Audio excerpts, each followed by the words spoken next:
안녕하십니까, 여러분. 저는 70대 노인입니다. 나이 먹고 이렇게 글을 적어보려고 하니 매우 어색하고 생소하게 느껴지네요.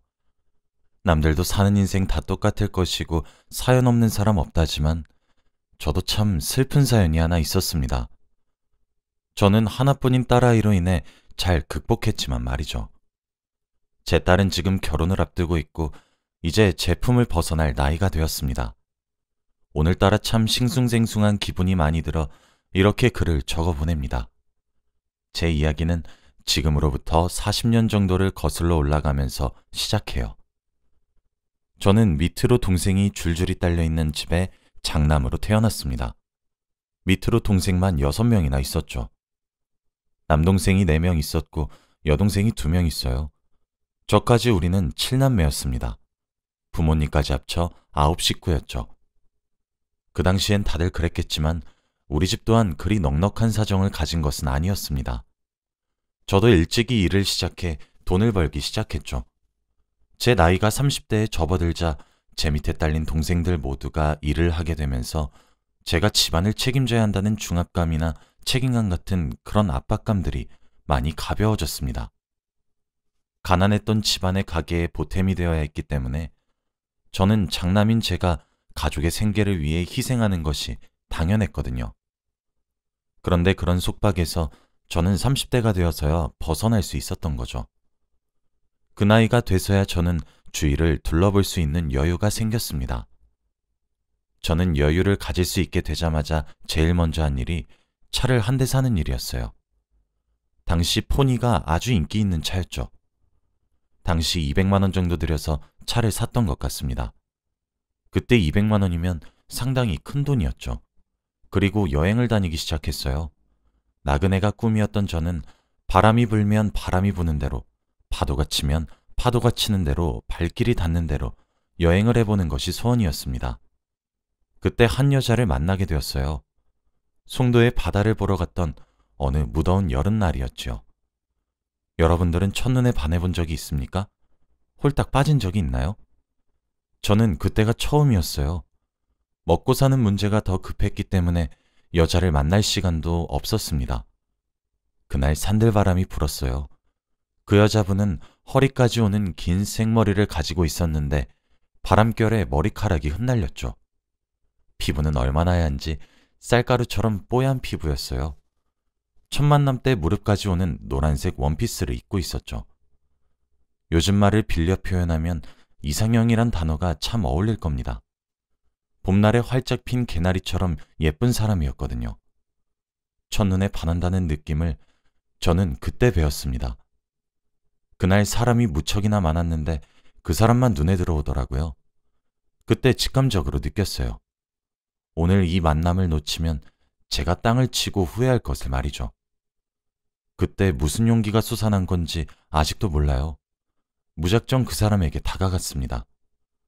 여자 손이라곤 어머니 손만 잡아봤던 제가 뭐 얼마나 자연스럽게 말을 걸었겠습니까? 쭈뼛쭈뼛거리고 바보처럼 말도 더듬었죠. 그렇게 쑥맥처럼 바보같이 더듬거리며 대뜸 차 한 잔 마시러 가지 않겠냐고 했습니다. 그 사람은 그렇지 않아도 동그랗고 커다란 눈을 더 동그랗고 크게 뜨며 웃음을 터뜨리고 흔쾌히 알겠다고 고개를 끄덕거리더군요. 그렇게 마주 앉아 차 한 잔을 마실 수 있게 되었습니다. 얼마나 부끄럽던지 얼굴이 화해졌죠. 몇 마디를 주고받지 않아도 그 시간이 얼마나 재밌고 신이 났는지 몰라요. 저는 제가 말이 많단 사실을 35살에 어느 무더운 여름날에 처음 알았네요. 눈이 마주치면 얼굴이 시뻘개졌죠. 길을 걷다 손끝이라도 스치면 몸둘 바를 몰랐어요. 그런 제가 뭐가 그리 웃기고 재미있었던 것인지 그 사람은 저를 보면 웃음을 한 보따리 터뜨려주곤 했죠.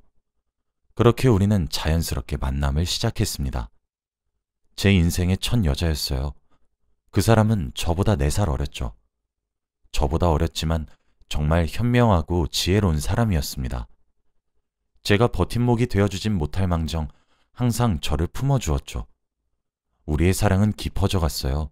세상을 다 가진 것만 같았죠. 그 사람을 위해서라면 뭐든 해줄 준비가 되었습니다.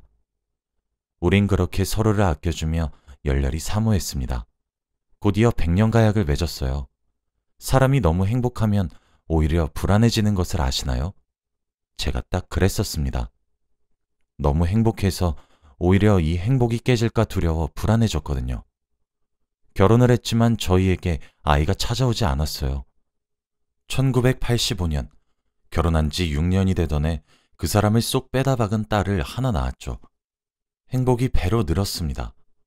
우리 딸아이가 1살, 2살 먹을수록 어쩜 그리 예쁜 짓만 하던지. 하루는 글쎄 퇴근을 하고 집으로 돌아오니 마누라는 깔깔 웃고 있고 딸아이는 바닥에 엎드려 엉엉 울고 있더라고요. 퇴근하자마자 너무 놀래서 딸에게 달려가 일으켜 세우고 무슨 일이냐고 물어보니 딸아이가 엉엉 울면서 끄끄거리면서 대답하더라고요. 아빠랑 결혼 못해? 하면서 말이에요. 끄끄거리니까 한 번에 말하지도 못하는 게 어찌나 귀엽던지 그 사람이 딸아이에게 이미 엄마랑 결혼해서 결혼 못해 라며 놀리더라고요. 딸은 엉엉 울면서 제 어깨를 때리며 왜 자기를 두고 먼저 결혼을 한 거냐는데 아직도 그 모습이 눈에 아른거립니다. 하루하루가 행복이 충만한 하루의 연속이었어요. 주위에선 애처가니 팔불출이니 저를 허구한 날 놀려대기도 했죠. 아까 행복하면 불안하다고 했잖아요. 갑자기 비극이 찾아왔어요. 제가 느낀 불안함이 불행을 불렀나 봅니다. 아내에게 급성 간경화가 찾아왔거든요. 엄청나게 건강했던 사람이었는데 하루아침에 병원 신세를 치게 되었죠. 아내에게 남은 방법은 간이식뿐이었습니다. 이식 수술을 위해 적합성 검사를 했어요. 하지만 저와 처가댁 모두 맞지 않더라고요. 저희에게는 간 기증자가 생기기만을 기다리는 것 말고는 별다른 방법이 없었죠. 간 기증자를 기다리며 하루하루 바짝바짝 입술이 타들어갔습니다. 시일 내로 이식하지 않으면 아내는 세상을 등져야 했거든요. 정말 눈에서 눈물이 마를 날이 없었습니다. 아내는 그런 제 얼굴을 쓰다듬어주며 그저 괜찮다, 사랑한다 뿐이었어요. 이게 마지막일 수 있다고 말을 하며 매일 유언처럼 말을 했죠. 딸에게 어떻게 대해야 할지, 집안일은 어떻게 해야 할지 사소하고 세세한 부분에 대해 말을 해주면서 말입니다. 항상 마지막은 우리 딸을 잘 부탁한다는 말이었어요. 저는 종교가 없었고 신을 믿지 않았지만 매일 하늘에 대고 빌었습니다. 제 간이 맞다면 제 것을 떼어서라도 줄 수 있는데 하늘에다가 제발 우리 아내를 한 번만 살려달라고 매일 밤마다 기도했어요. 제 기도가 하늘에 닿았던 것인지 얼마 후 정말 기적적으로 간 기증자가 나타났습니다. 그렇게 아내는 수술실로 들어갔어요. 하지만 그때까지도 저는 몰랐습니다. 그게 아내의 마지막 얼굴을 볼 수 있었던 시간이었던 사실을 말이죠. 수술 시간이 생각보다 오래 걸린다고 아무 걱정하시지 말라고 말씀하셨는데 들어가신 담당 의사 선생님이 생각보다 빠르게 도로 나오시더라고요. 그리곤 저를 찾으셨어요. 무슨 일이라도 생겼나 싶어 헐레벌떡 선생님 앞으로 찾아갔습니다. 의사 선생님은 제 두 눈을 마주쳐주지 않더군요. 그리고 의사 선생님은 제게 수술을 할 수 없다고 했습니다. 제 아내는 분명 수술 잘 이겨내고 건강하게 회복해서 얼른 제 옆자리로 빨리 돌아오겠다고 인사를 해주었는데 그렇게 웃으면서 수술실로 들어간 제 아내가 간이식 직전에 뇌사 판정이 났다고 하더군요. 기증받은 간도 제 시간에 도착했다고 해요. 그래서 간을 제 아내에게 이식하기만 하면 되었대요. 그런데 갑자기 아내의 뇌파에 아무런 반응이 없더랍니다. 그렇게 이식을 코앞에 두고 아내는 뇌사 판정을 받았어요. 하늘이 무너지는 기분이 바로 그런 기분이었을까요? 의사 선생님께서는 제 손을 꼭 잡고 죄송하다는 말만 되풀이하시고 자리를 떠나셨습니다. 아내는 그렇게 일어나지 못하게 되었고 장기 기증을 통해 여러 생명을 살리고 하늘의 별이 되었습니다. 하나 있는 딸은 엄마와의 이별을 받아들이지 못했죠. 학교에 입학도 하지 않은 어린 나이에 엄마를 잃게 되었습니다. 아내를 어떻게 보냈는지 기억이 나지 않아요. 2번 정도 혼절해서 수액을 맞으며 일어났거든요. 생지옥과 다름없었습니다. 저는 최선을 다해 아내를 사랑했다고 생각했는데 하루가 지나면 지날수록 후회로 되덮이기 시작했어요. 돈, 그게 뭐라고 조금 덜 아끼고 먹고 싶은 것들 다 사줄 것을, 회사에 휴가 내고 가고 싶단 곳들 다 데려다 줄 것을, 예쁜 옷 하나라도 더 사주고 좋은 음식 하나라도 더 먹여볼 것을 왜 그러지 못했는지 후회가 되더라고요. 왜 예쁜 사진을 많이 남겨주지 못한 건지, 이제 내가 무슨 낙으로 살아야 되는 것인지, 이젠 만질 수도 들을 수도 없는데 사진이라도 많이 남겨놓을 것을 얼마나 후회했는지 모릅니다. 밤이 되면 아내가 잘 버텨보겠다고 응원해달라고 힘없이 미소를 지은 채로 수술실로 들어가는 모습이 계속 되풀이되었어요. 제 인생의 찬란한 빛이 되어주었던 아내의 빈자리를 느낄 때면 숨이 턱턱 막히기 시작했습니다. 딱 미칠 것만 같았죠. 아내만 없는 집에 돌아오면 온 곳곳에 아내의 흔적 투성이었어요. 제정신으로 살 수가 없었습니다. 그때부터 술에 의지하기 시작했어요. 낮엔 일을 했고 밤엔 술에 의지하기 시작했죠. 잠을 자지 못했어요. 사실 딸에게 미안했지만 그 당시에 딸을 돌봐주지도 못했습니다.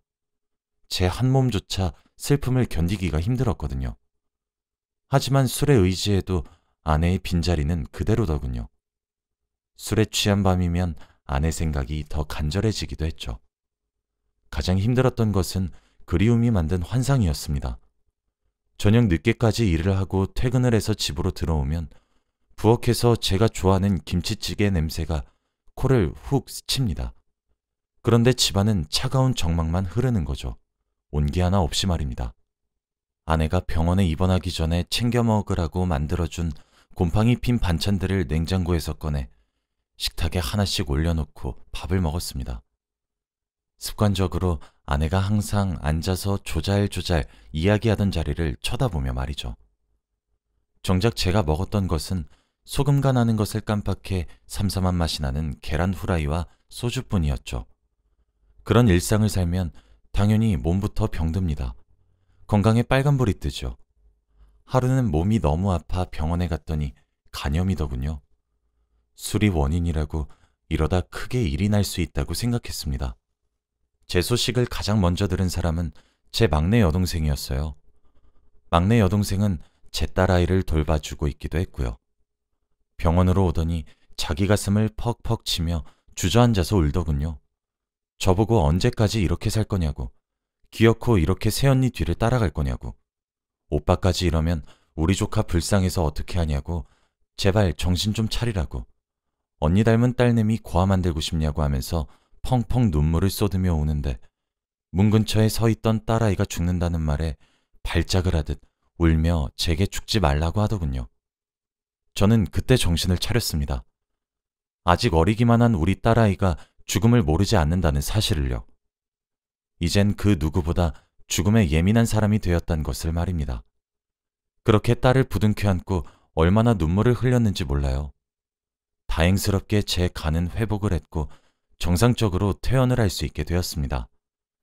딸과 둘이서 힘내서 다시 살자고 혼자 다짐했어요. 딸이 엄마를 찾을 때면 가슴이 미어졌고 엄마만 해줄 수 있는 것들이 있어 제가 해주지 못할 때 얼마나 무력했는지도 모릅니다.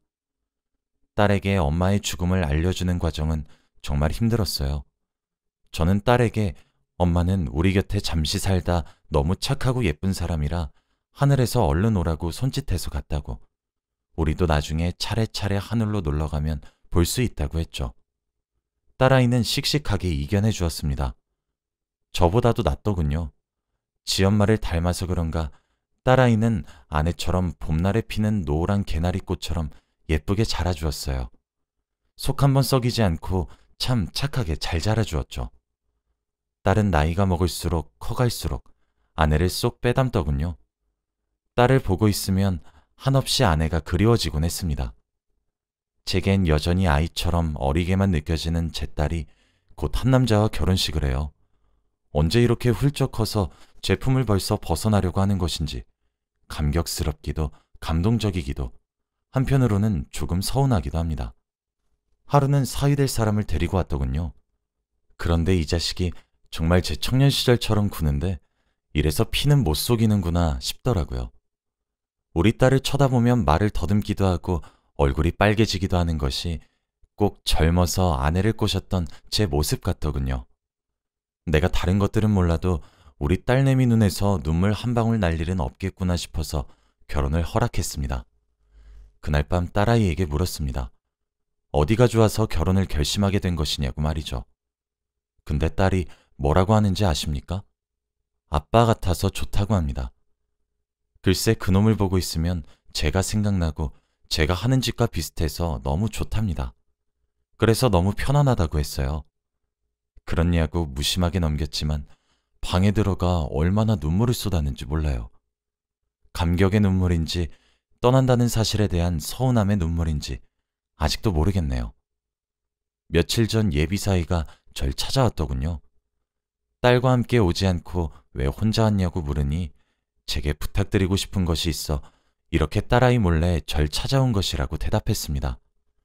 그 말을 듣고 결혼을 하는데 금전적으로 조금 모자란 건가 머릿속에 정말 오만 가지의 걱정이 다 들더군요. 그런데 제 예상과는 다른 부탁을 들어달라고 하더군요.